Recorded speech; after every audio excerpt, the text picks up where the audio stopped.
ನಮಸ್ಕಾರ ವೀಕ್ಷಕರೇ, welcome back to my channel. ಇವತ್ತಿನ ವಿಡಿಯೋದಲ್ಲಿ ನಾನು ನಿಮ್ಮ ಹತ್ರ 4 attachment styles in a relationship ಅನ್ನುವ ವಿಷಯದ ಬಗ್ಗೆ ಮಾತಾಡ್ತಾ ಹೋಗ್ತೀನಿ.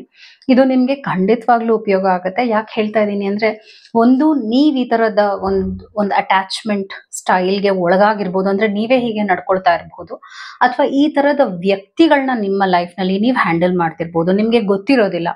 ಆದ್ರೆ ಈ ಒಂದು ವಿಡಿಯೋನಲ್ಲಿ ನಿಮಗೆ ಕೂಲಂಕುಷವಾಗಿ ಇದ್ರ ಬಗ್ಗೆ ಅರ್ಥ ಆಗತ್ತೆ, ಹಾಗೂ ಹ್ಯಾಂಡಲ್ ಹೇಗ್ ಮಾಡೋದು ಅನ್ನೋದ್ರ ಬಗ್ಗೆನೂ ಕೂಡ ಸ್ವಲ್ಪ ನಾನು ನಿಮಗೆ ಇನ್ಫಾರ್ಮೇಶನ್ ಕೊಡ್ತೀನಿ. According to psychology, I am a psychologist, around 14 years experience ಇದೆ. ನಾನು ಇಷ್ಟು ವರ್ಷದ ಎಕ್ಸ್ಪೀರಿಯನ್ಸ್ ನಲ್ಲಿ ಯಾವ ರೀತಿಯಾದ ಕೇಸಸ್ ಬರುತ್ತೆ, ಇದನ್ನ ಹೇಗೆ ಹ್ಯಾಂಡಲ್ ಮಾಡೋದು ಅಂತ ನಿಮ್ಮ ಹತ್ರ ಹೇಳ್ಕೊಳ್ತಾ ಬರ್ತೀನಿ. ಇವತ್ತು 4 ಅಟ್ಯಾಚ್ಮೆಂಟ್ ಸ್ಟೈಲ್ಸ್ ಇದೆ. ಈಗ ನೀವು ಯೋಚನೆ ಮಾಡ್ತಿರ್ತೀರಾ, ನಾನು ಯಾಕೆ ಕೆಟ್ಟದಾಗಿರುವಂತಹ ರಿಲೇಶನ್ಶಿಪ್ಗೆ ಹೋಗ್ತಾ ಇದ್ದೀನಿ, ಹಾಗೂ ನಾನು ಯಾಕೆ ಇಂಥ ಕೆಟ್ಟ ಜನರನ್ನ ಅಟ್ರಾಕ್ಟ್ ಮಾಡ್ತಾ ಇದ್ದೀನಿ, ಅಥವಾ ನನಗೆ ಗೊತ್ತಿಲ್ಲದೆ ನಾನು ಯಾಕೆ ತಪ್ಪುಗಳನ್ನ ಮಾಡ್ತಾ ಇದ್ದೀನಿ.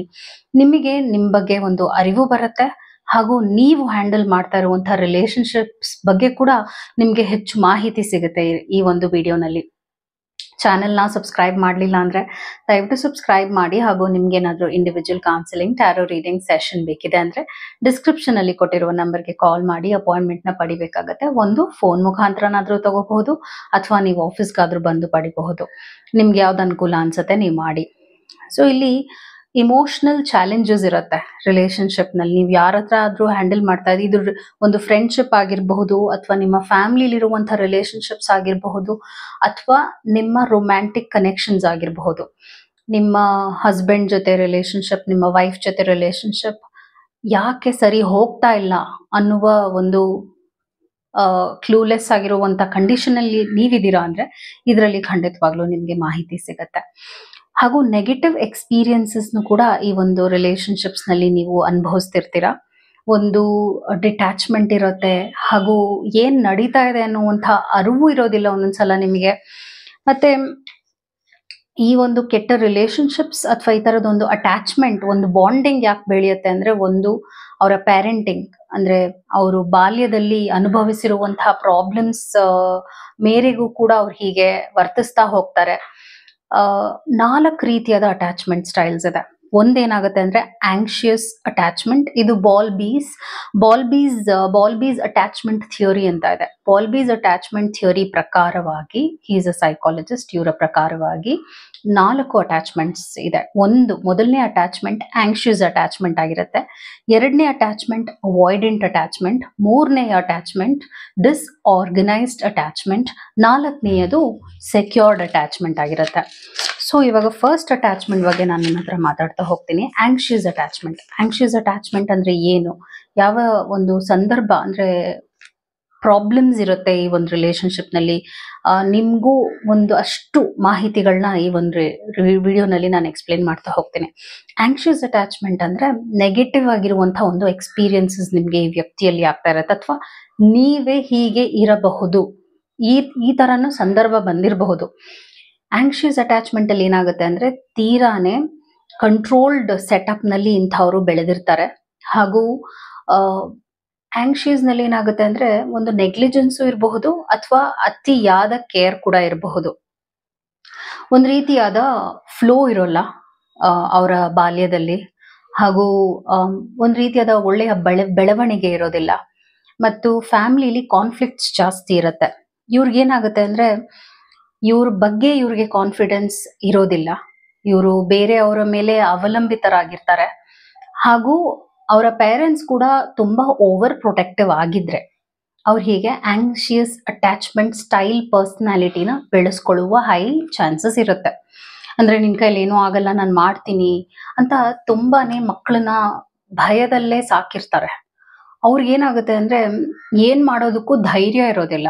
ತುಂಬಾನೇ ಒಂದ್ ರೀತಿಯಾದ ಡಿಪೆಂಡೆನ್ಸಿನ ಹೆಚ್ಚು ಬೆಳೆಸ್ಕೊಂಡ್ ಬಿಡ್ತಾರೆ ಮಕ್ಕಳು ಬೆಳೀತಾ.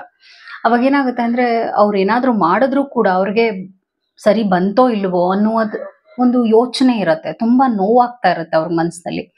ಹಾಗೂ ಅವರನ್ನ ಪ್ರೀತಿಸಬಹುದು ಅನ್ನುವಂತಹ ಒಂದು ಅರಿವು ಇರೋದಿಲ್ಲ.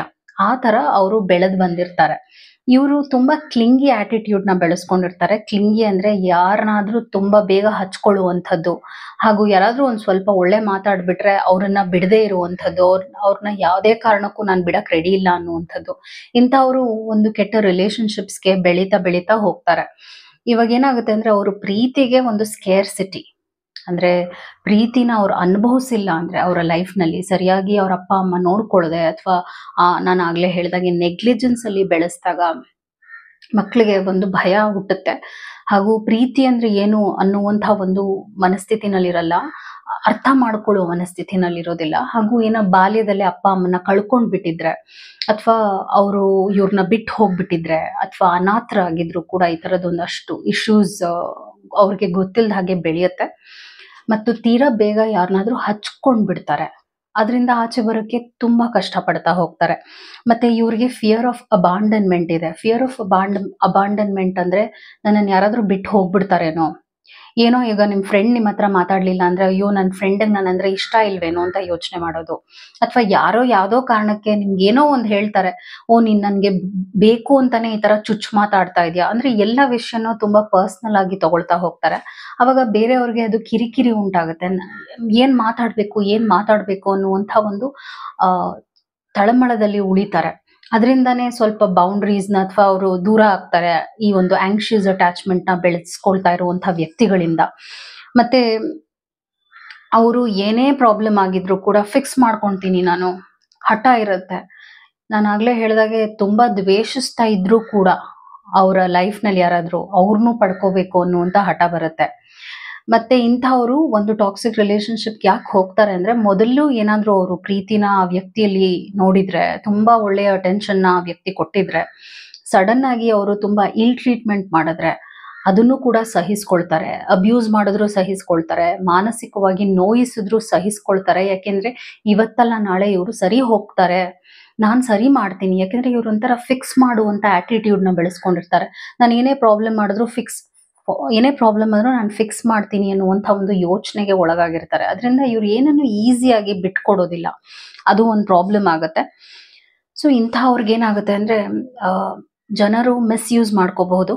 ಈ ತರ ಒಂದು ಆಂಕ್ಷಿಯಸ್ ಅಟ್ಯಾಚ್ಮೆಂಟ್ ಒಳಗಾಗಿರೋರು ಒಂಥರ ಇಮೋಷನಲ್ ಬ್ಲ್ಯಾಕ್ ಮೇಲ್ ಮಾಡಬಹುದು. ನೀನ್ ನನ್ಗೆ ಬೇಕಾಗಿರೋ ಹಾಗೆ ನಡ್ಕೊಳ್ಳಿಲ್ಲ ಅಂದ್ರೆ ನಾನು ನಿನ್ನ ಬಿಟ್ಟು ಹೋಗ್ಬಿಡ್ತೀನಿ ಅಂತ ಹೇಳೋದೇ ಆಗಿರ್ಬೋದು.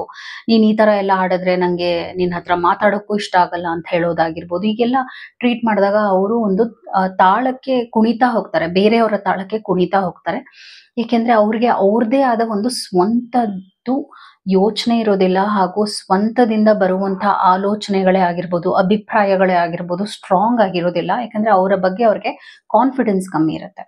ಎರಡನೆಯ ಒಂದು ಅಟ್ಯಾಚ್ಮೆಂಟ್ ಏನಾಗಿರುತ್ತೆ ಅಂದ್ರೆ ಅವಾಯ್ಡೆಂಟ್ ಅಟ್ಯಾಚ್ಮೆಂಟ್ ಅಂದ್ರೆ ಇಂತಹ ವ್ಯಕ್ತಿಗಳು ಜನರನ್ನ ಈಸಿಯಾಗಿ ನಂಬೋದಿಲ್ಲ, ಹಾಗೂ ಇವ್ರಿಗೆ ಟ್ರಸ್ಟ್ ಇಶ್ಯೂಸ್ ಜಾಸ್ತಿ ಇರುತ್ತೆ.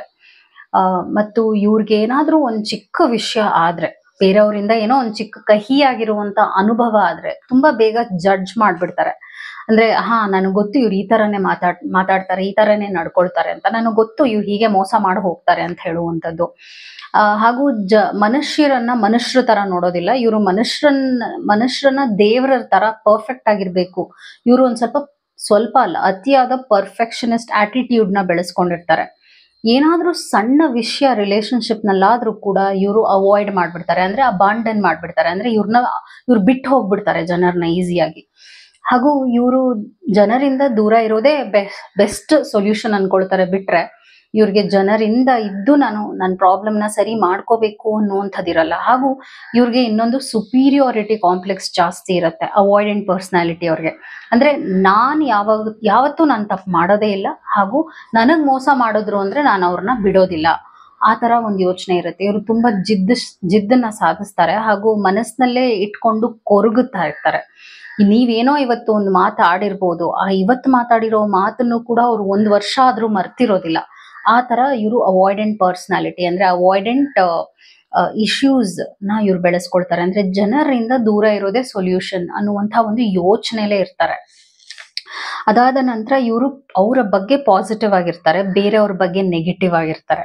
ಮತ್ತೆ ಇವರ ಬಗ್ಗೆ ಇವ್ರಿಗೆ ಕಾನ್ಫಿಡೆನ್ಸ್ ಅತಿ ಹೆಚ್ಚಿರುತ್ತೆ, ಹಾಗೂ ಇವ್ರ ಲೈಫ್ ನಲ್ಲಿ ತುಂಬಾ ಒಳ್ಳೆಯ ಸಾಧನೆಗಳು ಮಾಡಿರ್ತಾರೆ ಮತ್ತು ಹೈಲಿ ಇಂಡಿಪೆಂಡೆಂಟ್ ಪೀಪಲ್ ಆಗಿರ್ತಾರೆ. ಇಂಡಿಪೆಂಡೆಂಟ್ ಪೀಪಲ್ ಏನಕ್ಕೆ ಆಗ್ತಾರೆ ಅಂದ್ರೆ ಅವ್ರ ಜನರ ಬಗ್ಗೆ ಒಳ್ಳೆ ಒಪಿನಿಯನ್ ಮತ್ತೆ ಜನರು ಹೆಲ್ಪ್ ಮಾಡ್ತಾರೆ ಅನ್ನುವಂತ ಒಂದು ಯೋಚನೆಯಲ್ಲಿ ಇರಲ್ಲ. ಯಾಕಂದ್ರೆ ಆ ತರದೊಂದು ಬಾಲ್ಯದ ಅನುಭವಗಳಾಗಿರ್ಬೋದು, ಅವ್ರಿಗೆ ಜನ ಅವ್ರನ್ನ ಸರಿಯಾಗಿ ಟ್ರೀಟ್ ಮಾಡದೇ ಇರ್ಬೋದು, ಇಲ್ ಟ್ರೀಟ್ ಮಾಡಿರ್ಬೋದು, ಅವ್ರ ಅಪ್ಪ ಅಮ್ಮ ಕೂಡ ಅವ್ರನ್ನ ತುಂಬಾ ಕೇವಲವಾಗಿ ನೋಡಿದ್ರು ಕೂಡ ಈ ರೀತಿಯಾದ ಒಂದು ಅವಾರ್ಡೆಂಟ್ ಪರ್ಸನಾಲಿಟಿನ ಬೆಳೆಸ್ಕೊಳ್ತಾರೆ. ಪ್ರೀತಿ ಅಂದ್ರೆ ಬೆಲೆ ಕೊಡೋದಿಲ್ಲ ಇವರು, ಯಾಕಂದ್ರೆ ಪ್ರೀತಿ ಅನ್ನುವಂತ ಒಂದು ಫುಲ್ ಅನುಭವನ ಅವರು ಮಾಡ್ಕೊಂಡಿರಲ್ಲ ಅವ್ರ ಲೈಫ್ ನಲ್ಲಿ.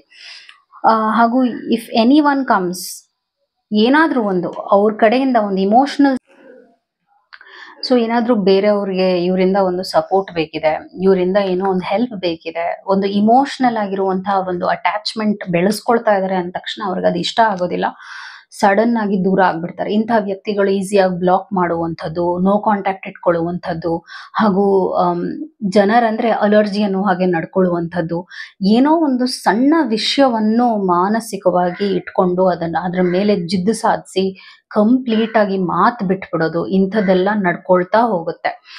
ಮತ್ತೆ ವಿತ್ಡ್ರಾಲ್ ಆಟಿಟ್ಯೂಡ್ ಕೂಡ ಇವರು ಹೆಚ್ಚಾಗಿ ಅವ್ರ ಲೈಫ್ ನಲ್ಲಿ ಇಟ್ಕೊಂಡಿರ್ತಾರೆ. ವಿತ್ಡ್ರಾಲ್ ಆಟಿಟ್ಯೂಡ್ ಅಂದ್ರೆ ನಾನು ಆಗ್ಲೇ ಹೇಳಿದಾಗೆ ಏನಾದ್ರೂ ಒಂದು ಚಿಕ್ಕ ಅನುಭವ ಆಗ್ಬಿಟ್ರು ಕೂಡ ಅದನ್ನ ಕೇರ್ ಮಾಡೋದಿಲ್ಲ, ಅವ್ರನ್ನ ದೂರ ಮಾಡ್ಬಿಡ್ತಾರೆ. ಇದೊಂದು ಒಂದು ನಿಮ್ಗೆ ಅವ್ರನ್ನ ಅರ್ಥ ಮಾಡ್ಕೊಳ್ಳೋಕ್ಕೂ ಕಷ್ಟ ಆಗುತ್ತೆ.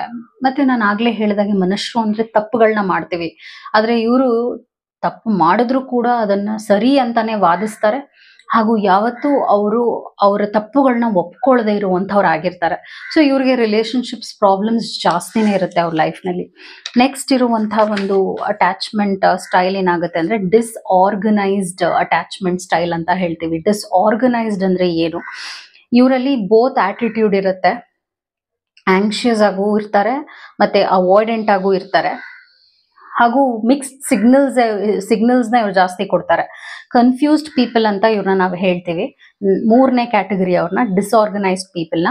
ಮತ್ತೆ ಇವರು ಬ್ಯಾಡ್ ಡಿಸಿಷನ್ ಮೇಕರ್ಸ್ ಆಗಿರ್ತಾರೆ, ಯಾಕೆಂದ್ರೆ ಲೈಫ್ ನಲ್ಲಿ ಇವ್ರಿಗೆ ಒಳ್ಳೆಯ ದಾರಿ, ಒಳ್ಳೆಯ ಗೈಡೆನ್ಸ್ ಹಿರಿಯರಿಂದ ಸಿಕ್ಕಿಲ್ಲ ಅಂದ್ರೆ ಇವಾಗ ನೀನ್ ಮಾಡಿದ್ದೆ ಸರಿ ಹೋಗಪ್ಪ ಅಂತ ಬೆಳೆಸ್ತಾ ಇರ್ತಾರೆ ಮಕ್ಕಳನ್ನ, ನೀನ್ ಮಾಡೋದೇ ಸರಿ, ನಾವ್ ಹೇಗಿರ್ತೀವೋ ನೀನ್ ಹಾಗೆ ಇರು, ಆತರ ತೀರಾನೇ ಕೇರ್ಲೆಸ್ ಆಗಿ ಬೆಳೆಸ್ಬಿಟ್ಟಿದ್ರು ಮಕ್ಕಳನ್ನ. ಈ ರೀತಿಯಾಗಿ ಅವ್ರು ಬೆಳೀತಾ ಬೆಳೀತಾ ಕೆಟ್ಟ ರಿಲೇಶನ್ಶಿಪ್ಸ್ಗೆ ಹೋಗ್ತಾರೆ, ಹಾಗೆ ನಡ್ಕೊಳ್ತಾರೆ. ಒಂದು ಅವರು ಅಟ್ರಾಕ್ಟ್ ಮಾಡ್ಬೋದು ಅಥವಾ ಅವರೇ ಹಾಗಾಗಿರಬಹುದು ಅಂತ ನಾನು ಹೇಳ್ತಿದ್ದೀನಿ. ಮತ್ತೆ ಇವ್ರಿಗೆ ಟ್ರಸ್ಟ್ ಇಶ್ಯೂಸ್ ಇವ್ರಿಗೂ ಇರುತ್ತೆ, ಜನರನ್ನ ಈಸಿಯಾಗಿ ನಂಬೋದಿಲ್ಲ, ತೀರಾನೇ ಜನರನ್ನ ಅವರ ಕೆಳಗಡೆ ನೋಡ್ತಾ ಇರ್ತಾರೆ. ಮತ್ತೆ ಇವ್ರಿಗೆ ಅವರ ಇಮೋಷನ್ಸ್ ನ ಕಂಟ್ರೋಲ್ ಮಾಡೋದು, ಅವ್ರ ಇಮೋಷನ್ಸ್ ನ ಬ್ಯಾಲೆನ್ಸ್ ಮಾಡ್ಕೊಳ್ಳೋದು ಬರೋದಿಲ್ಲ. ಇಮೋಷನಲ್ ಔಟ್ಬರ್ಸ್ಟ್ ಜಾಸ್ತಿ ಆಗ್ತಾ ಇರುತ್ತೆ, ಸಡನ್ ಆಗಿ ಕೋಪ ಬರೋದು, ಸಡನ್ ಆಗಿ ಅವರು ಬೇಜಾರ್ ಮಾಡ್ಕೊಳ್ಳುವಂಥದ್ದು. ನಿಮ್ಗೆ ಅಯ್ಯೋ ನಾನು ಏನ್ ಮಾತಾಡಿದ್ರೆ ಇವ್ರಿಗೆ ಹರ್ಟ್ ಆಗುತ್ತೋ ಏನೋ ಅಂತ ನೀವೊಂದು ಟೆನ್ಷನ್ ಅಲ್ಲಿ ಇರ್ತೀರ ಇವ್ರ ಜೊತೆ ಒಂದು ರಿಲೇಶನ್ಶಿಪ್ ಬೆಳೆಸುವಾಗ. ಹಾಗೂ ಇವರು ನಾನು ಹೇಳಿದಾಗೆ ಎಕ್ಸ್ಟ್ರೀಮ್ ಆಟಿಟ್ಯೂಡ್ ನ ಬೆಳೆಸ್ಕೊಂಡಿರ್ತಾರೆ. ಒಂದೊಂದ್ಸಲ ಅತಿಯಾಗಿ ಪ್ರೀತಿ ಕೊಡ್ತಾರೆ, ಒಂದೊಂದ್ಸಲ ಹಾಗೆ ಅತಿಯಾಗಿ ದ್ವೇಷಿಸ್ತಾರೆ. ಸೊ ಇವ್ರನ್ನ ನಾವು ಡಿಸ್ಆರ್ಗನೈಸ್ಡ್ ಅಟ್ಯಾಚ್ಮೆಂಟ್ ಪೀಪಲ್ ಅಂತ ಹೇಳ್ತೀವಿ, ಯಾಕಂದ್ರೆ ಇವ್ರ ಬಗ್ಗೆನೇ ಹೆಚ್ಚು ಅರಿವಿರೋದಿಲ್ಲ, ಹಾಗೂ ಜನರ ಬಗ್ಗೆನೂ ಕೂಡ ಕಂಪ್ಲೀಟ್ ಟ್ರಸ್ಟ್ ಇರೋದಿಲ್ಲ. ಅದರಿಂದ ಏನಾಗುತ್ತೆ ಅಂದ್ರೆ ಒಂದು ಒಳ್ಳೆಯ ರಿಲೇಶನ್ಶಿಪ್ಸ್ ನ ಬೆಳೆಸ್ಕೊಳಕ್ಕೆ ಅವರು ಹಪ್ಪಿಸ್ತಿರ್ತಾರೆ, ಕಷ್ಟ ಪಡ್ತಿರ್ತಾರೆ. ಲಾಸ್ಟ್ ಅಟ್ಯಾಚ್ಮೆಂಟ್ ಏನಾಗುತ್ತೆ ಅಂದ್ರೆ ಸೆಕ್ಯೂರ್ಡ್ ಅಟ್ಯಾಚ್ಮೆಂಟ್ ಅಂತ ಹೇಳ್ತೀವಿ. ಸೆಕ್ಯೂರ್ಡ್ ಅಟ್ಯಾಚ್ಮೆಂಟ್ ಏನಾಗಿರುತ್ತೆ ಅಂದ್ರೆ ಇವರ ಲೈಫ್ ತುಂಬಾ ಅದ್ಭುತವಾಗಿರುತ್ತೆ, ಯಾಕಂದ್ರೆ ಇವರಲ್ಲಿ ಇಮೋಷನಲ್ ಮೆಚುರಿಟಿ ಜಾಸ್ತಿ ಇರುತ್ತೆ, ಹಾಗೂ ಜನರನ್ನ ತುಂಬಾ ತಾಳ್ಮೆಯಿಂದ ಅರ್ಥ ಮಾಡ್ಕೊಳ್ತಾರೆ, ಜನರನ್ನ ಕ್ಷಮಿಸ್ತಾರೆ, ಹಾಗೂ ಏನಾದ್ರೂ ಪ್ರಾಬ್ಲಮ್ ಬಂದ್ರೆ ಕೂಡ ಅದನ್ನ ಸಾಲ್ವ್ ಮಾಡ್ಕೊಳಕ್ಕೆ ರೆಡಿ ಇರ್ತಾರೆ. ಅವರ ತಪ್ಪುಗಳನ್ನ ಕೂಡ ಅವ್ರು ಅರ್ಥ ಮಾಡ್ಕೊಳ್ತಾರೆ. ಅವರಿಂದ ಏನಾದ್ರೂ ಒಬ್ರಿಗೆ ಹರ್ಟ್ ಆಯ್ತು ಅಂದ್ರೆ ಅದನ್ನ ಸರಿ ಮಾಡ್ಕೊಳಕ್ ಹೋಗ್ತಾರೆ. ಕಮ್ಯುನಿಕೇಶನ್ ಇವ್ರದ್ದು ತುಂಬಾ ಚೆನ್ನಾಗಿರುತ್ತೆ, ಹಾಗೂ ಇವ್ರು ಏನೇ ಪ್ರಾಬ್ಲಮ್ ಬಂದ್ರು ಕೂಡ ಅದನ್ನ ಹಾಗೆ ಅವರ ಒಂದು ದೃಷ್ಟಿಕೋನದಲ್ಲಿ ನೋಡೋದಿಲ್ಲ, ಬೇರೆಯವ್ರಿಗೆ ಏನ್ ಅನ್ಸ್ತೋ, ನನ್ನಿಂದ ಏನಾಯ್ತೋ, ಈ ತರ ಎಲ್ಲ ಯೋಚನೆ ಮಾಡ್ತಾ ಹೋಗ್ತಾರೆ. ಹಾಗೂ ಇವ್ರು ಒಂಥರ ಹ್ಯಾಪಿ ಪಾಸಿಟಿವ್ ಪೀಪಲ್ ಆಗಿರ್ತಾರೆ. ಇವ್ರನ್ನ ನಾವು ಸೆಕ್ಯೂರ್ಡ್ ಅಟ್ಯಾಚ್ಮೆಂಟ್ ಕ್ಯಾಟಗರಿಗೆ ಹಾಕ್ತೀವಿ. ಇವರ ರಿಲೇಶನ್ಶಿಪ್ಸ್ ಕೂಡ ತುಂಬಾ ಚೆನ್ನಾಗಿರುತ್ತೆ, ಹಾಗೂ ಇವ್ರು ಏನೇ ಪ್ರಾಬ್ಲಮ್ ಬಂದ್ರು ಅವರು ಅದನ್ನ ತುಂಬಾ ಮನಸ್ಸಿಗೆ ಹಚ್ಕೊಂಡು ಕೊರಗೋದಿಲ್ಲ, ಅದನ್ನ ಹೇಗ್ ಬೇಕೋ ಹಾಗೆ ನಿಧಾನವಾಗಿ ಹ್ಯಾಂಡಲ್ ಮಾಡ್ಕೊಂಡು ಹೋಗ್ತಾರೆ. ಇವ್ರ ವರ್ಕ್ ಲೈಫ್ ನ ಮತ್ತೆ ಇವ್ರ ಪರ್ಸನಲ್ ಲೈಫ್ ನ ತುಂಬಾ ಬ್ಯಾಲೆನ್ಸ್ಡ್ ಆಗಿ ಇಟ್ಕೊಂಡಿರ್ತಾರೆ. ಮತ್ತೆ ಮೆಂಟಲಿ ಇಮೋಷನಲಿ ಕಂಪ್ಲೀಟ್ ಆಗಿ ಮೆಚೂರ್ಡ್ ಆಗಿ ಕೂಡ ಇರ್ತಾರೆ. ಆನ್ ದ ಹೋಲ್ ರೀಡಿಂಗ್ ನಾನು ಒಂದಷ್ಟು ಕ್ಯಾಂಡಲ್ ವ್ಯಾಕ್ಸ್ ರೀಡಿಂಗ್ ಮಾಡ್ತಿದ್ದೀನಿ ಹಾಗೂ ಟ್ಯಾರೋ ರೀಡಿಂಗ್ ಮಾಡ್ತಿದ್ದೀನಿ.